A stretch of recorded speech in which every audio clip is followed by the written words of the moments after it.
Good afternoon. My name is John O'Brien. I'm Head of Communications with MCC Brussels, and welcome to this panel, Confronting the Politicisation of the Curriculum. Maybe it all started very innocently, like the road to hell being paved with good intentions. The desire perhaps to break down classroom walls, to make learning more situated in life outside the school or life outside the college lecture hall. Some schools in the United States began to refer to themselves as schools without walls and promoted the idea that learning can and should happen everywhere. Teachers told kids to bring newspapers to the classroom. We discussed a TV program or the upcoming elections. 2.5 million students in the US were watching when the ill-fated Challenger spacecraft take off, or rather not. Of course, there was 2.5 reasons then to have therapy for all the students who watched that terrible crash. Maybe, though, it began with problem-based learning, a teaching method in which complex real-world problems are used as the vehicle to promote student learning of concepts and principles as opposed to direct presentation of facts and concepts. In addition to course content, problem-based learning, believers said it promoted the development of critical thinking skills, problem-solving abilities, and communication skills. It also, they said, provided opportunities for working in groups. So you will not be in favor of it, Frank, right? Finding, evaluating research materials, and lifelong learning. Then, regardless of intention, something felt wrong, or something went very wrong. At some point, it seems that politicians spend more time on attempting to re-engineer education policy than almost anything else. Every social problem, from climate to racism, is the subject of a campaign to address it through the education system. Diversity, equity, and inclusion, DEI, seems to feature in almost every classroom subject. Maybe it was less about bringing students out into the world, but rather some political views into the classroom. What happens to the education system when politicians seem to turn it into a solution to all social woes? The main result seems to be that education is perhaps more ideological now than ever before. Reshaping people to hold the right values, the right opinions, the right beliefs seems to be the chief role of education policy today. How should we respond to the saturation of education policy by political imperatives? Many would be quite happy to replace progressive indoctrination with an alternative, conservative brand. But such simplistic reversals seem blind to the real problem.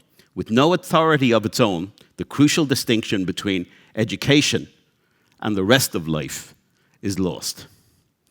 Should we seek to root out the DEI disease from education and replace it with more conservative values? Or do we need an alternative approach altogether? They are some of the questions we're going to be dealing with this afternoon. And I'm going to say to you now, we have a value at MCC Brussels, and it is that the audience is very important. Your participation is very important. So as we go along, I'm going to suggest to you to make a note of a particular view or a particular question you have, because I will be coming out into the audience to ask you what you think, whether you put up your hand or not. Our first speaker today is Joanna Williams. She's founder of CIEO and the author of a wonderful book, which I'd recommend you check out, How Woke Won. She's also a columnist with Spiked magazine.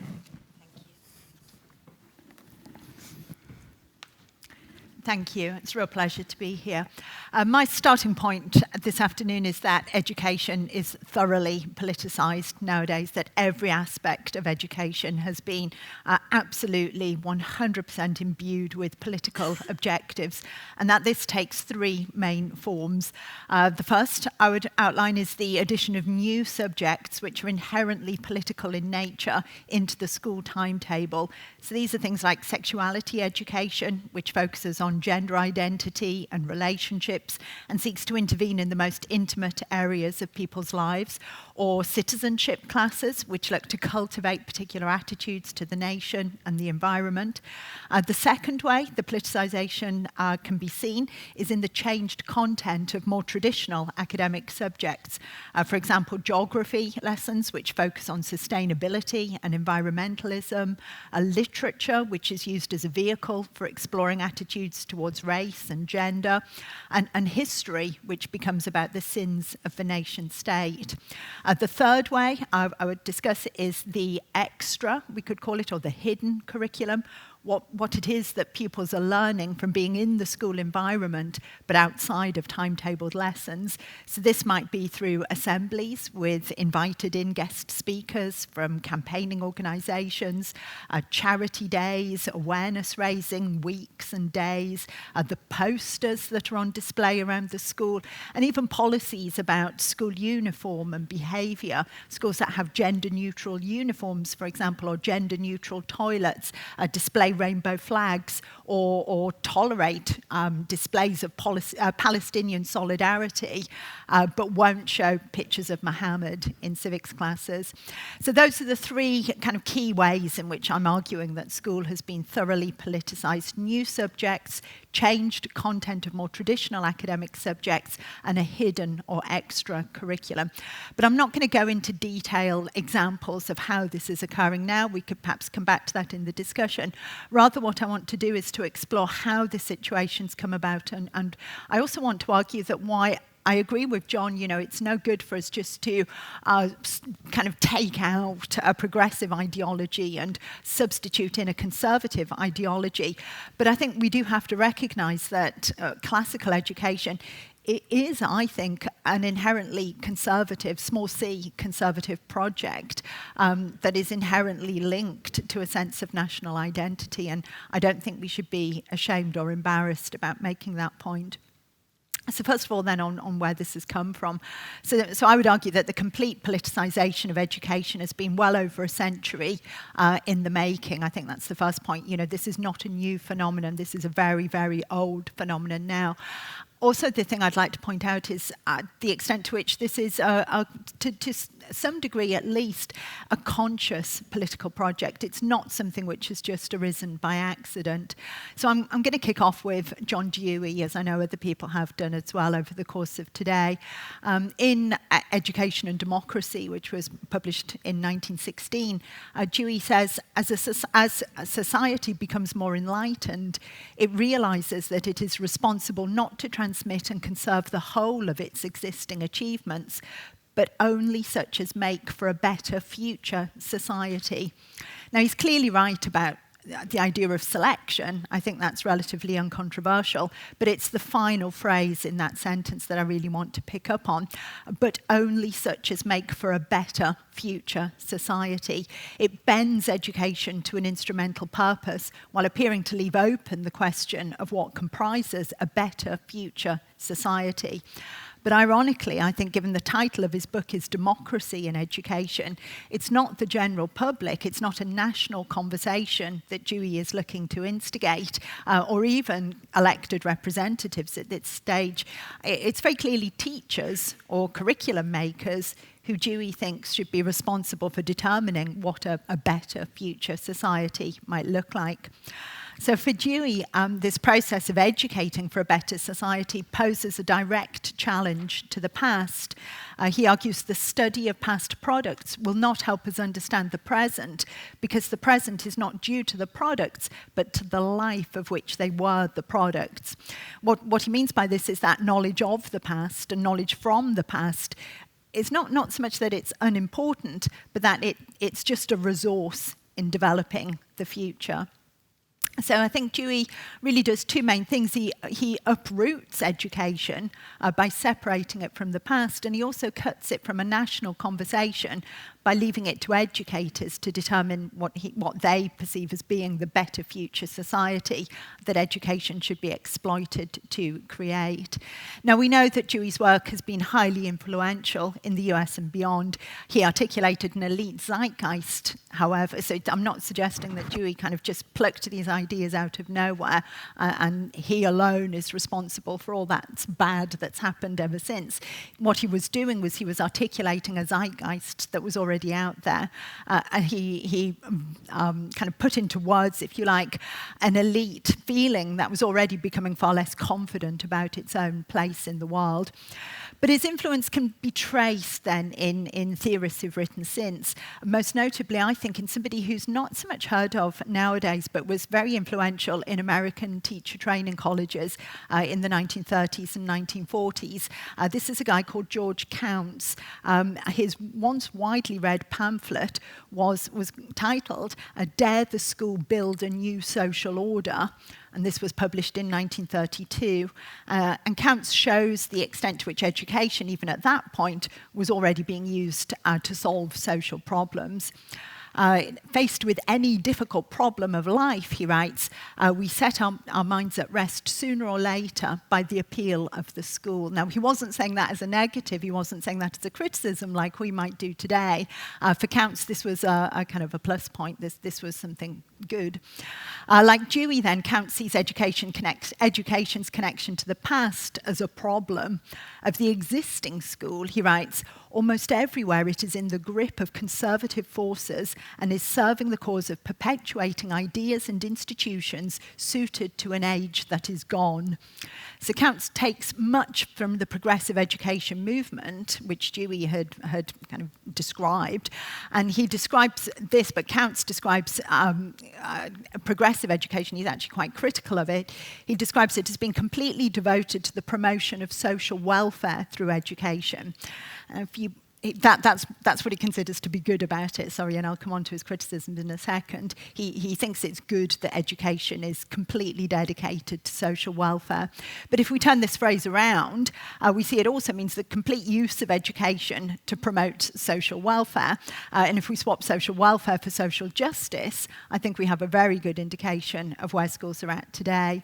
So what Counts dislikes about child-centred education, he describes it as being too vague, anarchic, sentimental, open-minded, and individualistic. So he does have some quite damning criticisms. So its weakness, he says, is that it has elaborated no theory of social welfare. So for Counts, if an educational movement is to describe itself as progressive, it must have orientation, it must possess direction, it must know where it is progressing to. So he argues education needs to become less frightened than it is today. And this is kind of quite a chilling sentence to read now. He argues education needs to become less frightened than it is today at the bogies of imposition and indoctrination. So he's kind of bigging up imposition and indoctrination. He points out that teachers, if they could increase sufficiently their stock of courage, intelligence, and vision, might be a social force of some magnitude. So he's kind of preempting the teacher activist in this way and trying to bring the teacher activist into life. So for Counts, schools become centres for the building and not merely the contemplation of our civilization, led by teachers who are political actors, arguing for a particular vision of social welfare among citizens in the community while imposing this vision on future citizens in the classroom. And again, I'm asking you to remember that this is from 1932, so this is before the Second World War. But again, you see two dominant trends really occurring in parallel: the hollowing out of knowledge from the past and knowledge of the past, and its replacement with instrumental social goals, which are ultimately to be determined by the teacher. So it would take several decades for such ideas to migrate from the US and become embedded in schools around the world. Yet by the late 1960s and 1970s, thinkers such as Basil Bernstein in the UK and Pierre Bourdieu in France were challenging the idea that education should be concerned with traditional bodies of curricular knowledge and arguing that the canon was a reflection of upper-class tastes when really what was needed was relevance. The rallying cry into the 1970s of education for democracy led to calls for teachers to break the tyranny of subjects. And this meant a turn towards emotion, often, and the interior life of the child, which we touched on in the previous session, or focused on in the previous session. The goal described at this time was the creation of feeling intellects able in empathy, But the main political focus was on tackling social problems. In the 1960s and the 1970s, this was poverty, the kind of a discovery, if you like, of poverty. The tyranny of subjects then became replaced by a tyranny of relevance. Two British educators, again writing a long time ago now, it seems a long time ago, 1970, the solution to poverty requires the redistribution of social power. Self-confidence, no less than material welfare, is a crucial lack of the poor. So it's not lack of money, it's lack of self-confidence. Education, they come to schools, if it is to succeed in encouraging people's full capabilities, must start out as training for community action, for self-help and mutual defence. So again, you've got this real creation of the activist teacher put to the cause of challenging poverty 50 years ago. So over the past 5 decades, I would argue the specific goals of education have changed. Today, teachers are less focused on poverty, welfare and class, and more focused on gender, race, identity and social justice. But the politicisation of education is complete because arguments that schools should break with the past and serve the present through political, or more recently psychological goals determined by teachers began a century ago, and I would argue were pretty much won 50 years ago. So finally, just to conclude, I would argue we can't challenge this politicisation of education through arguing for a blank slate or value-free education.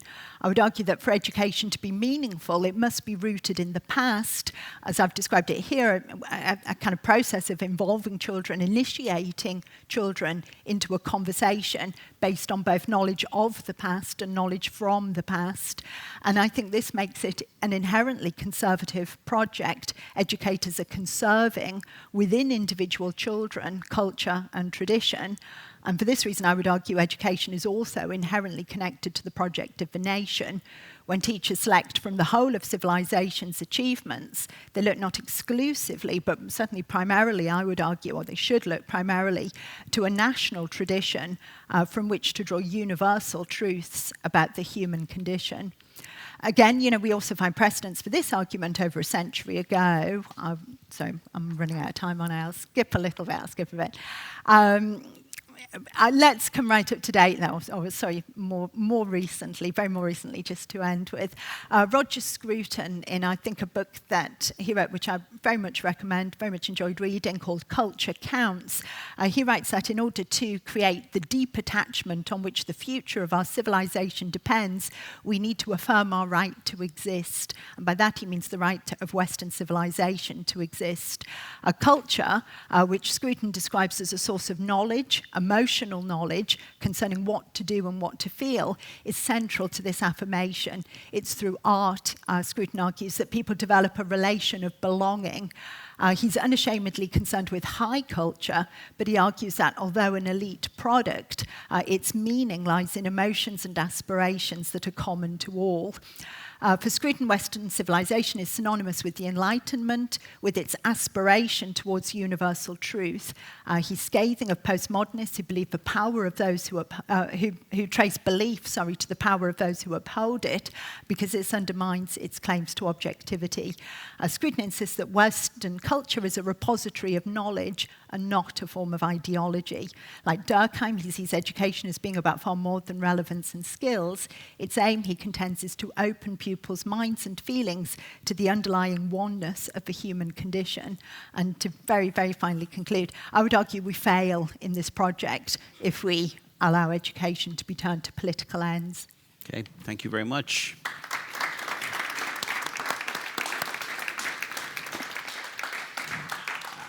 And to help continue the conversation today, all the way from Poland, Liliana Śmiech is president of the Warsaw Institute.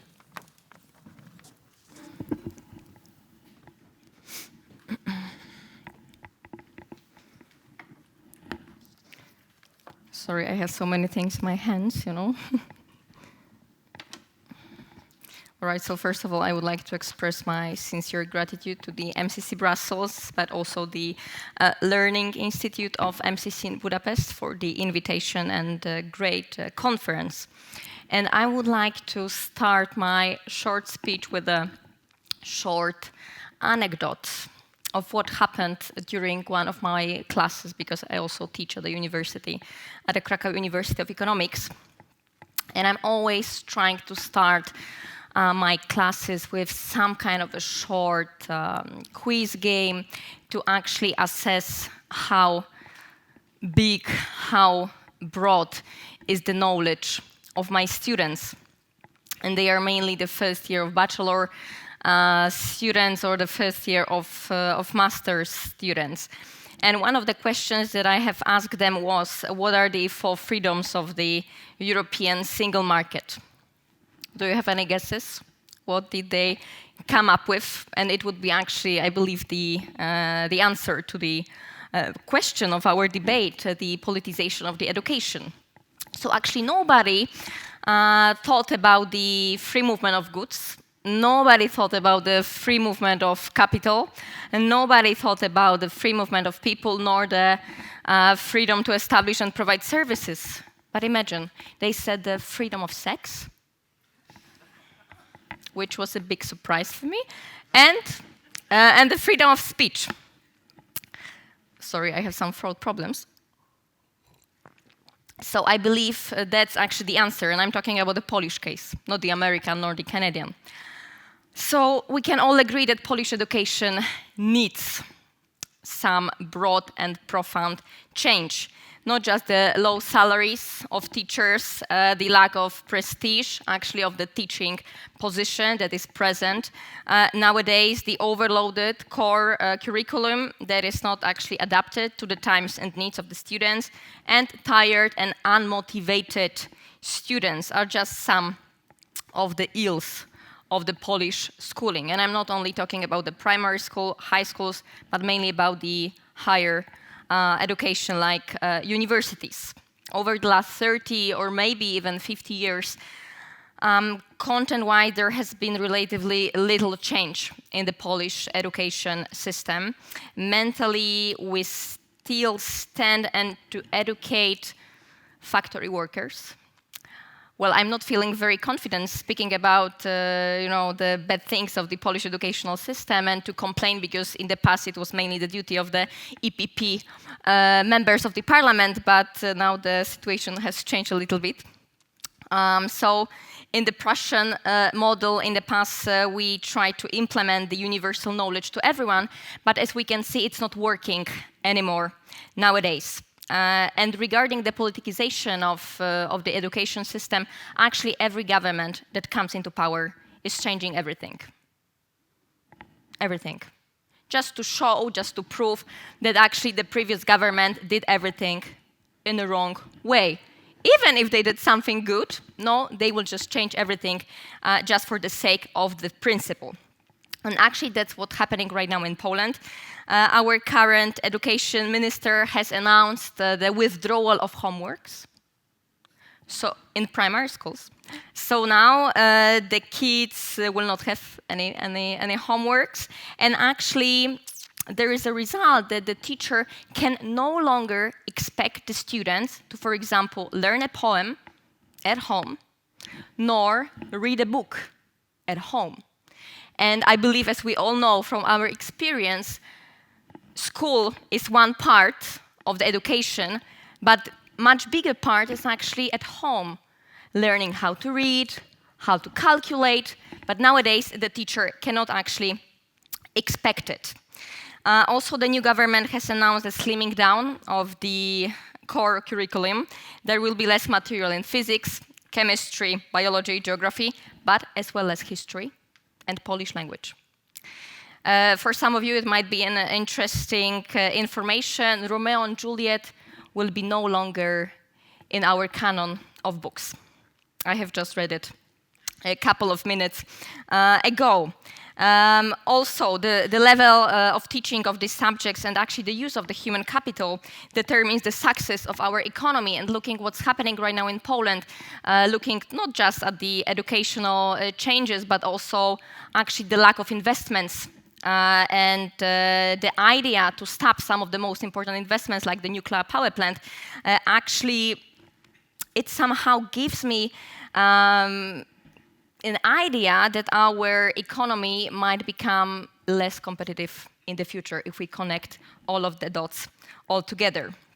However, we also need to take into account from the previous years that it is actually not possible to reinvent history, subject, and also teach history to children in a very biased way. We cannot do this. We cannot do this. So what I can say, the educational reform is a very big challenge because every new government is changing everything from the beginning. But I'm also an academic, I'm also teaching at the university, and what I'm encountering every year, every month, is actually that young people, they don't know what's happening in the world. They have no idea what's happening in the US, they have no idea what's happening in the EU, they have no idea. So their main interests are social media, new shoes, and also a new thing, a leap augmentation within the younger generation. So my job as a teacher is not easy nowadays, so I'm trying to teach the students how to think independently, how to quarrel, how to express their views, even if they are different from my own, because they are scared from time to time to express their own views. And the most important thing, to connect the dots. Thank you.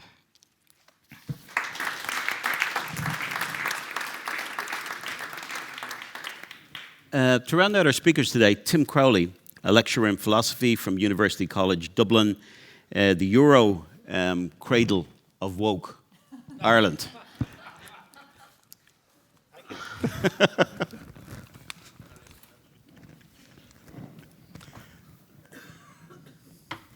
Okay, well, last speaker at the last panel of a long day, or a long 2 days for some of us. So if you don't mind, I'd like to just maybe begin by reflecting a little bit on our theme. Our discussions today and yesterday have revolved around the question of classical education and how to reclaim it. But, as Socrates might have put it, how can we reclaim classical education without first knowing what it is? Now, we seem to mean something like education in the classical tradition. I'm sounding like my supervisor there. Just turn the words around and make it sound like I've said something profound. So, education in the classical tradition, we all agree with that. But what is classical? The Polish philosopher and historian Tatarkiewicz, I know there's Polish speakers, I hope I haven't butchered the pronunciation. Tatarkiewicz identified 4 meanings of classical. One was an aesthetic category, with reference to authors and works that possess harmony, measure, equilibrium. Another was as an historical style, referring to moderns who imitate ancient models. A third was perhaps the most common use, the one that perhaps comes first to mind, the use of classical to denote a chronological period, a synonym for Greco-Roman antiquity. And much of our discussion has pointed at times towards the Greeks and Romans, particularly in terms of the question as to whether learning the languages of Greek and Latin must be at the heart of an education that one may call classical. But perhaps the most interesting meaning, and arguably what we are ultimately trying to discern when we talk of a classical education, is this. Classical in the sense of denoting value, something that is first class, perfect, as opposed to what is imperfect, indeed mediocre. So we want to reclaim a first-class education. Now this still raises questions. What does a first-class education consist of? Because presumably a demand for a first-class education is one held by all educational reformers and visionaries. For despite appearances or consequences, we might try to concede that every educational innovation is well-meaning. Presumably no one sets out deliberately to deliver a program of mediocre education, not even John Dewey. Still, what is it? Is it a question of the sort of subjects that are taught? Or is it a question of the style of teaching? And we must not lose sight of the further question, why do we need to reclaim it? Evidently the feeling is that education in the classical tradition, whatever it is, has been lost. Now, for some clarity here, I think it's worth turning to the thoughts of Dorothy Sayers on this issue. and a speech she delivered at Oxford in 1947 on education. Here Sayers sets out to inquire whether, as she puts it, we are really teaching the right things in the right way. And what she says, I believe, may help with our own inquiries, for she too evidently thinks that we have lost something valuable, and needs to reclaim it. Indeed, she entitled her speech, "The Lost Tools of Learning." And moreover, she offers what I think is a very persuasive account of what exactly it is that we have lost. For to teach things the right way, she argues, is to teach how to learn. She writes, "Is it not the great defect of our education today that although we often succeed in teaching our pupils subjects, we fail lamentably on the whole in teaching them how to think? They learn everything except the art of learning." And for an appreciation for the art of learning, Sayers writes, we must turn back the wheel of progress some 400 or 500 years before Bacon, Anthony, to the point at which education began to lose sight of its true object towards the end of the Middle Ages. She is speaking of the medieval syllabus of the trivium and quadrivium, the 7 so-called liberal arts. More particularly, she is interested in the first part, the trivium, consisting of grammar, dialectic, rhetoric. The trivium, as Sayers puts it, was not learning, but a preparation for learning. It gave the tools for learning, and this is what she thinks has been lost.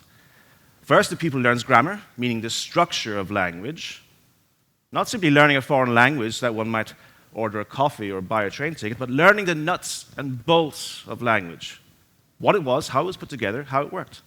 Secondly, he learned dialectic, how to use language, how to define terms, make accurate statements, how to construct an argument, how to detect fallacies in argument.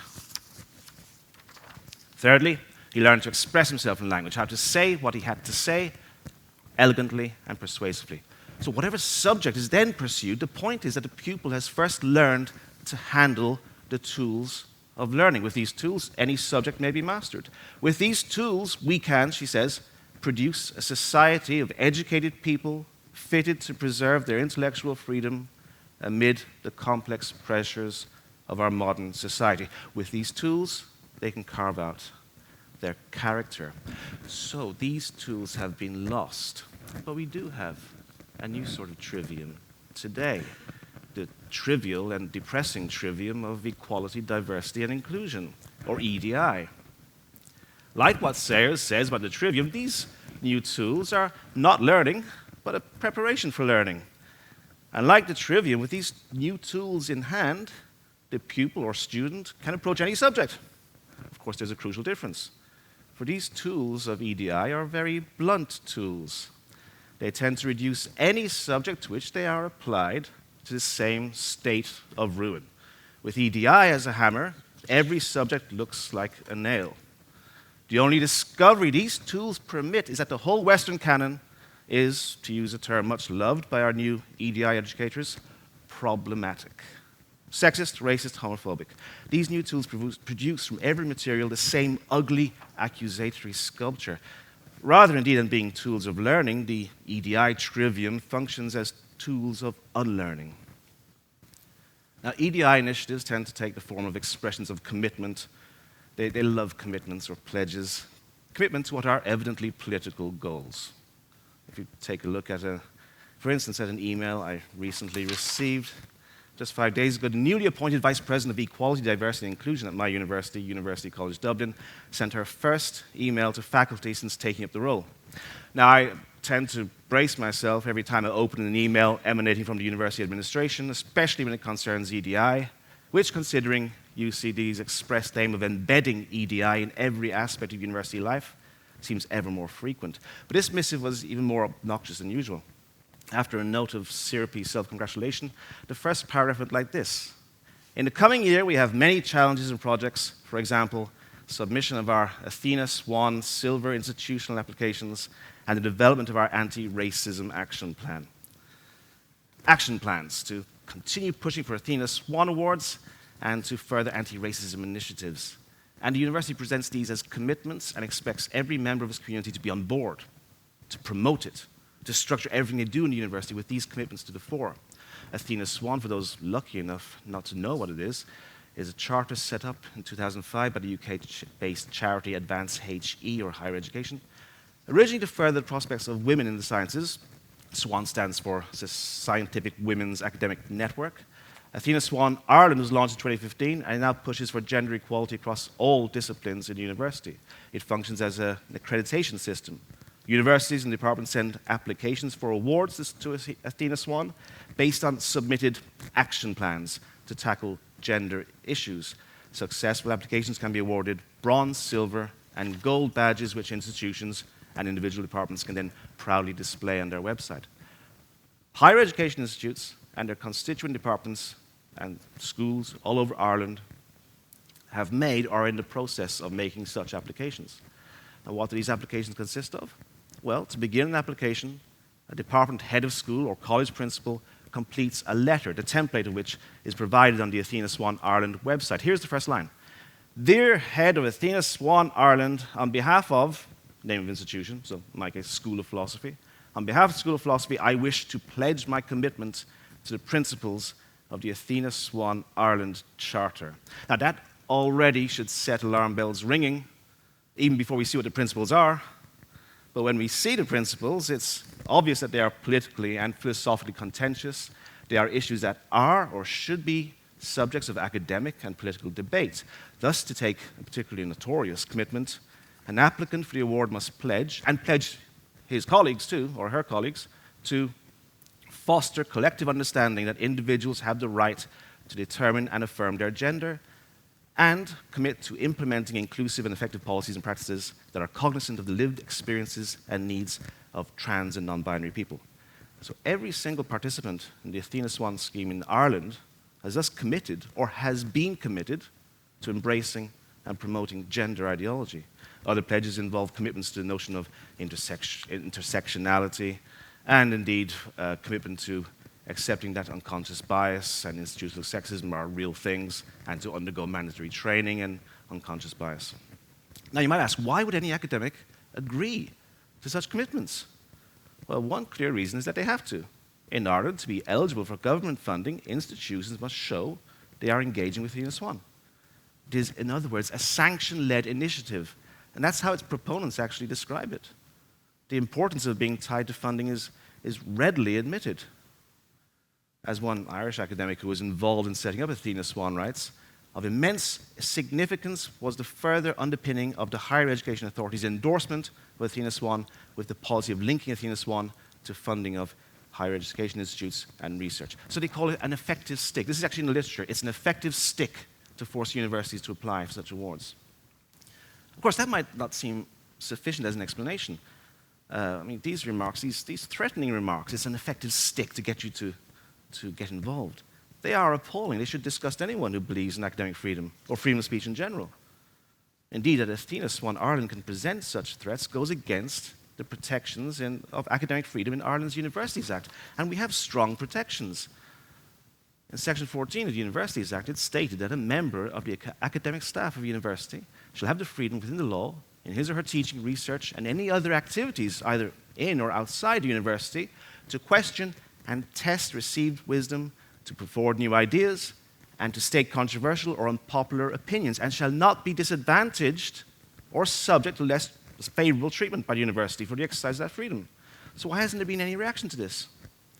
Or indeed to the Vice President's second announcement, the development of the Anti-Racism Action Plan, which, by the way, is related to Athena Swan Ireland, because both are products of Advance HE. Anti-racism principles come from their Race Equality Charter.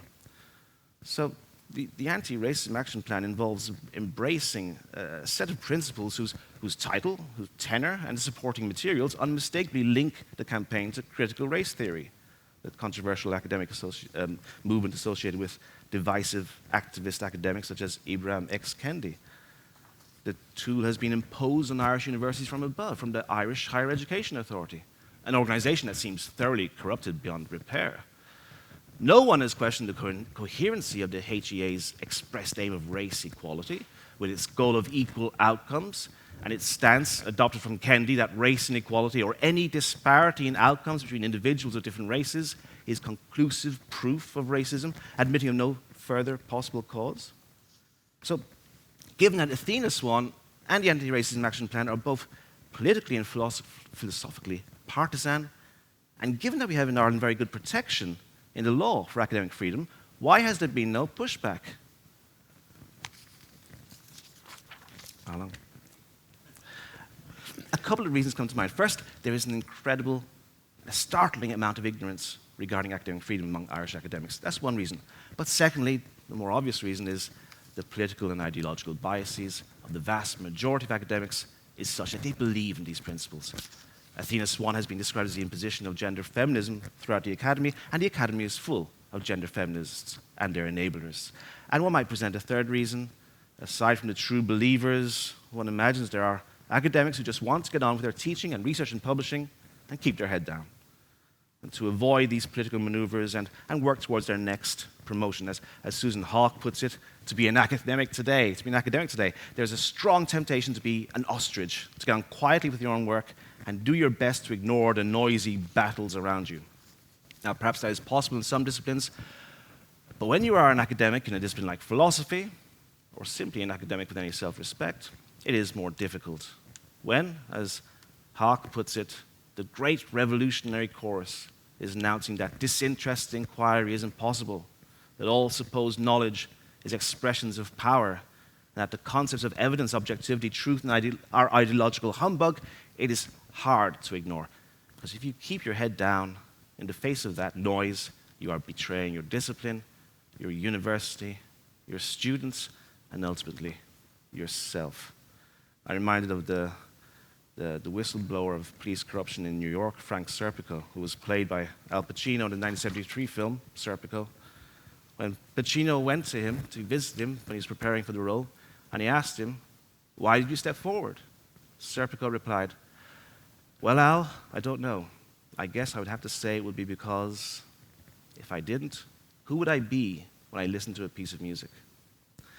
To conclude, I should like to think that were I myself an advocate of the policies pushed by Athena Swan and Advanced HE, gender ideology, and critical race theory, anti-racism, if I myself were an advocate of such policies, I would hope that I would still balk at the idea of demanding that colleagues, current and future, would commit to these things. I should like to think that I would still, as a scholar and academic, resist calls to institutionalize such ideologies in the university. But then again, I fear, were I indeed a committed advocate of such policies, pushing for and welcoming the embedding in the university of these illiberal ideologies would be precisely what I would be doing, judging as merited the sacrifice of academic freedom and free expression at the altar of gender and racial equality, and identifying protests to such sacrifice as evidence of misogyny, transphobia, homophobia, patriarchal heteronormativity, white supremacy, systemic racism, etc., etc. This is what we're up against. Thank you. Thank you, Tim. So if you don't want to answer a question, ask a question, or you don't want to make a statement, put up your hand, and then I'll come to all the other people. Does anyone have anything they want to say? Any sort of comment to this point? Yes, sir. Keep your comments, if you can, brief, to the point. I think there was a problem of terminology when you said we don't want a progressive education replaced by conservative education. I would say, oh, that's a very difficult and complex question. Mm-hmm. If you would say we don't want a left-wing education replaced by a right-wing education, then I would say, I totally agree. Mm-hmm. Okay. But can I ask you, is it not the case that if classical education is a conservative education, Joanna said that, then surely if you were a green or a leftist, you'd want to get rid of classical education? I don't know. I know leftists who would totally embrace classical education in the sense we know it. Okay. Not wokeists, of course. Okay, very good. Somebody else? Someone else who's not spoken today. Yes, here we go. Thanks a lot for this very interesting day. I wanted to go back to what the last speaker says about the national government funding of certain projects or curricula. I wanted to make a parallel with the European Union. I worked for the Erasmus Plus program before, and handing out scholarships to university consortia that develop projects in line with the Bologna process to reform the university studies. And they are being given priorities, topics, along which they shall develop a project. Like, for example, ecology, inclusion, integration of migrants, smart cities, everything that's part of this woke culture. Partly, not all. And they are then selected along this line. So we have a whole bunch of projects that are on these topics because these are like compulsory to receive a grant. Mm-hmm. So it's the same thing at the European level and also outside Europe for consortia of European and bigger scale. Right. So what Tim is saying, you're saying, is part of the system generally. Yes. A very short and general question. We are in Brussels, and what does the EU really do here? And what kind of commissions or levels or organizations should be held accountable for what it's doing? This is the place where we should find some solutions. At least we should identify who need we observe and influence from our point of view. Okay.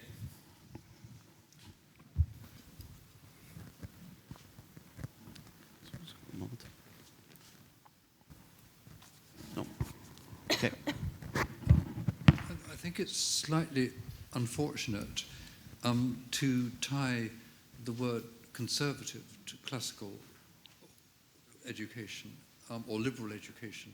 And it's not liberal, of course, in the sense of liberal party politics. It's liberal in the sense that it's a liberating education. Mm-hmm. People who have this education are freed.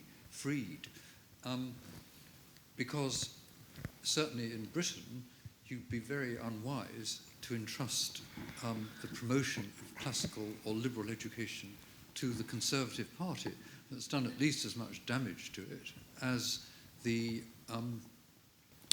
Labour Party, not least by introducing a national curriculum in 1989, which I think was a very unconservative thing to do.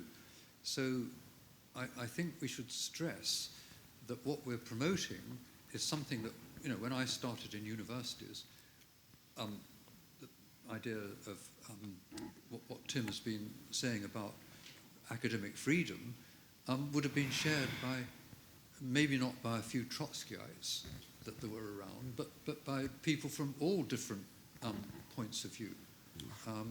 So I just say that as a note of caution. I find actually what Tim has described is absolutely sickening, but it's not atypical. But we shouldn't forget who were the biggest supporters of the Nazis in 1933. I'll leave that as a rhetorical question. Joanna, did I hear you correctly when you said that you thought that a classical education reinforces values like the idea of nationhood and like traditional conservative values? So, but sorry. Go ahead. Absolutely. I had thought I said, but it's my fault. I obviously hadn't made it clear. In no way do I mean conservative as in the Conservative Party. I'm meaning conservative as in the project of to conserve, conserving a sense of knowledge, a sense of culture. But I do think that is bound up in the project of the nation state as well, because I think, I'm going back to Durkheim here. Durkheim writes that the school is the only moral agent through which the child is able to systematically learn how to know and love his country. But for Durkheim, my interpretation of that is that love of country is not an end in itself. He's not trying to build an army of little patriots, but a means by which children are helped to feel a deep sense of commitment, a shared community that predates their existence and will continue after they're there. But is it not the case then that conservative, not as in political, but conservative, a conservative education would be seen by some as being anathema to the idea of the type of no borders, no nationhood. Yeah. 100%, but then that's our challenge. You know, if we're going to make the case for classical education, I think we do need to push back against those people. Actually, the thing is more straightforward, because if you look at the 19th, 20th century, everybody with a brain cell would have bought into what we call classical education. So Marx himself wrote at length about the importance of the Greeks and the Romans. And he himself was a scholar of the antiquities, wrote his gymnasium thesis on Augustus and the Augustus, the emperor, you know, sort of, and the important role that he played. Gramsci, who very often is criticized by people who have never read him, Gramsci's book on hegemony and on education is all about the celebration of classical education. And if you look back at the debate that occurred in Italy between Gramsci and Mussolini, you will find that Mussolini was on the side of skills. He wanted to introduce skills education within fascistic Italy. And Gramsci argued that that would be a disaster for his children. He actually wrote quite clearly that, you know, my son, you need to embrace and internalize the legacy of the past, the classics, the great classics. So in those days, although there were big ideological differences on everything, there was no difference about the importance of internalizing the legacy of Western culture. Nobody argued, like Foucault and others later on, that there's something ideological about it or there's something wrong about it. They basically understood that the legacy of Western civilization was non-negotiable and that everybody had to be able to embrace that. Right? So it's quite important to realize. So to that extent, you know, we are now in a situation with that tradition of understanding the importance of Western civilization as something they want to transmit to our young people. We are now in a very small minority. And not the small minority isn't just simply to do with the fact that there are people on the other side, anti-conservatives, but even within conservatism, right? Even within conservatism, there are real hostile. If you look at some of the curriculums that were brought in by the conservative parties, not just in Britain but elsewhere, they were the skills agenda. They were about social engineering. They were about a utilitarian turn within the education system. And most conservative educators who are part of political movements are still imbued with that. And although now and again they play rhetorical lip service to the importance of classical education, very often the only way they can defend classical education is by saying that classical education is actually good for the economy. Mm-hmm. So if you want to know what I mean, you look at the Oxford University's classical website, classical studies website, and how do they justify classical education in Oxford on their website? They justify it on the grounds that we have very good employment consequences. When people leave Oxford University, our students do really, really well in their job. Obviously they do, because only the smartest kids, you know, do classical education. But the fact that you have to justify classical education by values that are external to it indicates that the genuine supporters of this particular project are conspicuously small at the moment. Thank you. Okay. What we'll do is we're going to go through the panel once more, and we'll wrap up a little early and move on to the conclusion. But Tim, I wanted to ask you, it was really, your presentation was very striking, your experience is very striking and quite depressing. What hopes do you hold for the chance that at some point people will see that the politicization of the university, the clampdown on thought and speech is just not a good idea? Do you see any hope among some of your students who actually say, no, I want to have a debate about that? I think, you know, with the students sometimes there is cause for optimism. I think a lot of this seems to wash over them, and they don't buy into it. But then, see, it's not that they're going to react against it. They're in the same position as some of the academics who let it wash over them and don't stand up to it. So, I am kind of optimistic. I think one thing you should always do is let them know what your position is. So, for instance, when my School of Philosophy is currently putting together its application, and the applications for Athena Swan, they take ages. They're like short novels. They're huge applications. They take up the time for at least a year for up to 2 or 3 academics, maybe even more, who are sitting on a committee doing this stuff. And when they started it, they asked me to join the group, as if to diffuse me or just to co-opt me. And I told them that if I'm part of the application, it's definitely going to fail. But so at least, they asked me knowing what my views are, because it was a previous battle over the Society for Women in Philosophy, which they were bringing in, and which I told what my views were. So it's always important to let them know, because then you find they will tread a little bit softer around you. As for causes for optimism, I launched with the Irish Federation of University Teachers, a union that I'm involved with, which was founded on the principles of academic freedom. I launched the Dublin Lectures in Academic Freedom last April, and we had Terence Caron coming over to give a talk. And I invited the new president, Orla Feely, to come and launch it. And actually, she hadn't quite taken up the president's role yet, so it was like her first engagement. And I wrote the speech for her, and it's on video, so she can't say she didn't do it. And I think I introduced her to the Calvin Report as well, which she later on mentioned herself in relation to Israel and Hamas. But she was very positive about academic freedom. A day or two later, she was in the Irish Times talking about the importance of free speech.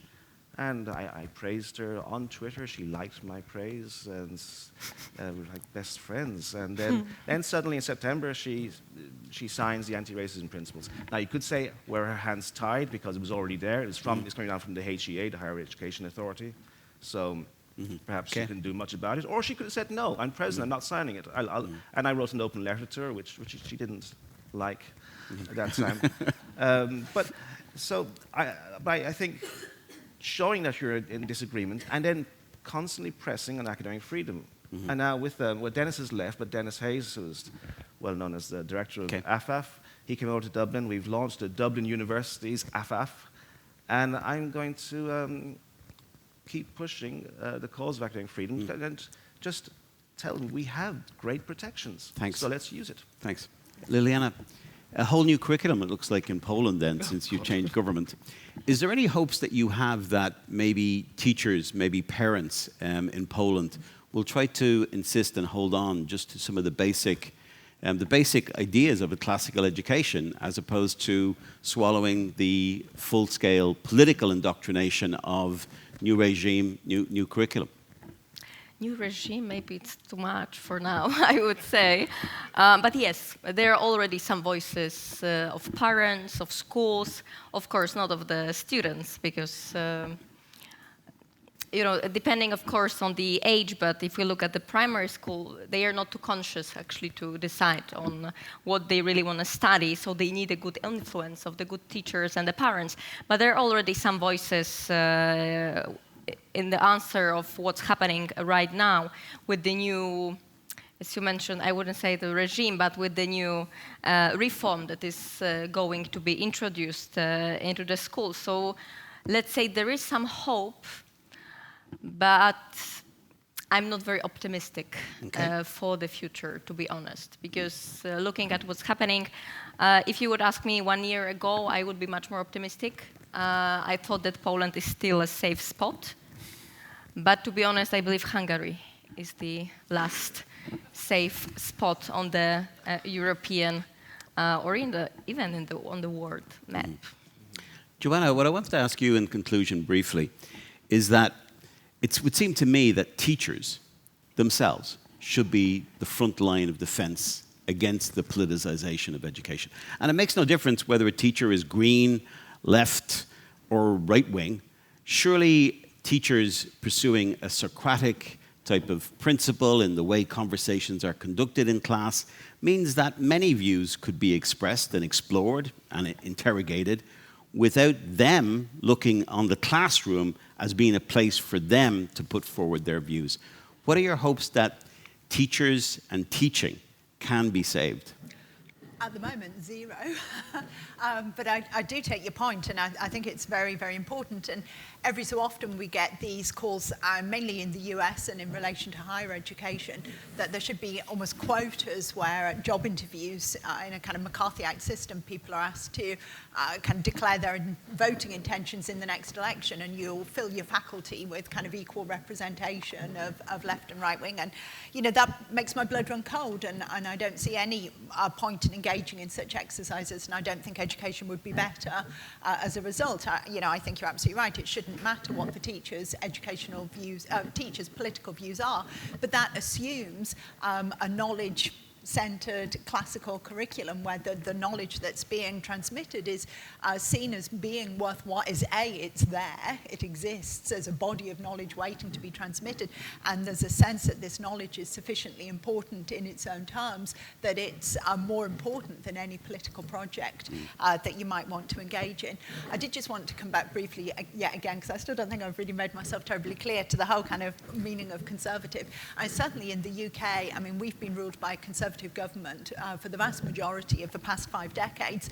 I would divide them into 2 groups. I think there are Philistine technocrats, and then there are the woke true believers that are forming the basis of our government, current conservative government, which has been in office for the past, over 10 years.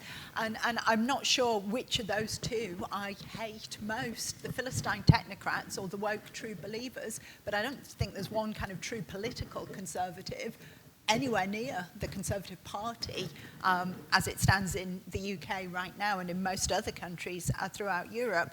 But again, that's not at all what I was trying to imply for education. You know, what I'm looking at for education, I think if we have the concept of classical education, which I'm certainly taking away from this conference, is a concept which is premised upon the legacy of the past.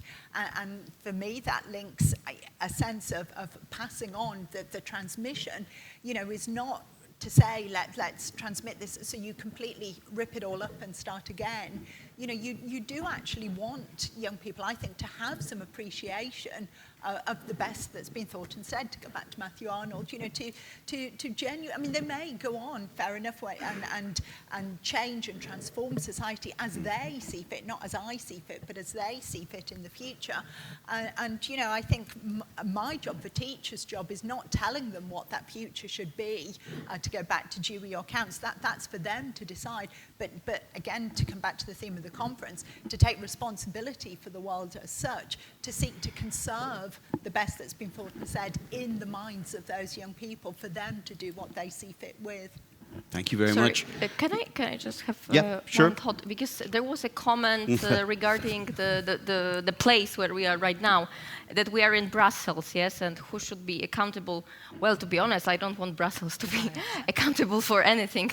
I mean, at looking, at the current situation with the change of treaties, Brussels will decide whether in Poland we will have new investment connected to the nuclear power plant or the huge airline hub. No, I don't want Brussels to interfere in any other spectrums of education or any other. So I don't think that this should be the place where we should decide about how the education system should look like. Tim, if you can do it in 2 sentences, I can do it yes. in 2 seconds. Okay. I do want to respond. I don't believe you. The lady who asked the question about the EU has funding. Was it I couldn't see what the microphone was, actually. Down here at the back, yeah. Okay. Yes, It's that's a great point. I would say quickly that actually that would serve as an argument against why we should have Athena Swan as this extra umbrella body in Ireland. If there's a similar thing about inclusion and diversity in the EU, because there's a difference between acknowledging, for instance, gender ideology and being a cheerleader for gender ideology, which is what Athena Swan wants us to do. So it's a very good question. Was it you in the red that asked the question? Thank you. So it's a good question, but I would actually take it as something, as a reason, another reason why we should get rid of it. And also because it's a UK thing, which in the UK, it's no longer tied to funding. It's the Irish government is tied to funding. But thank you for that question. Hey, would you please give the panel a round of applause, please? Thank you.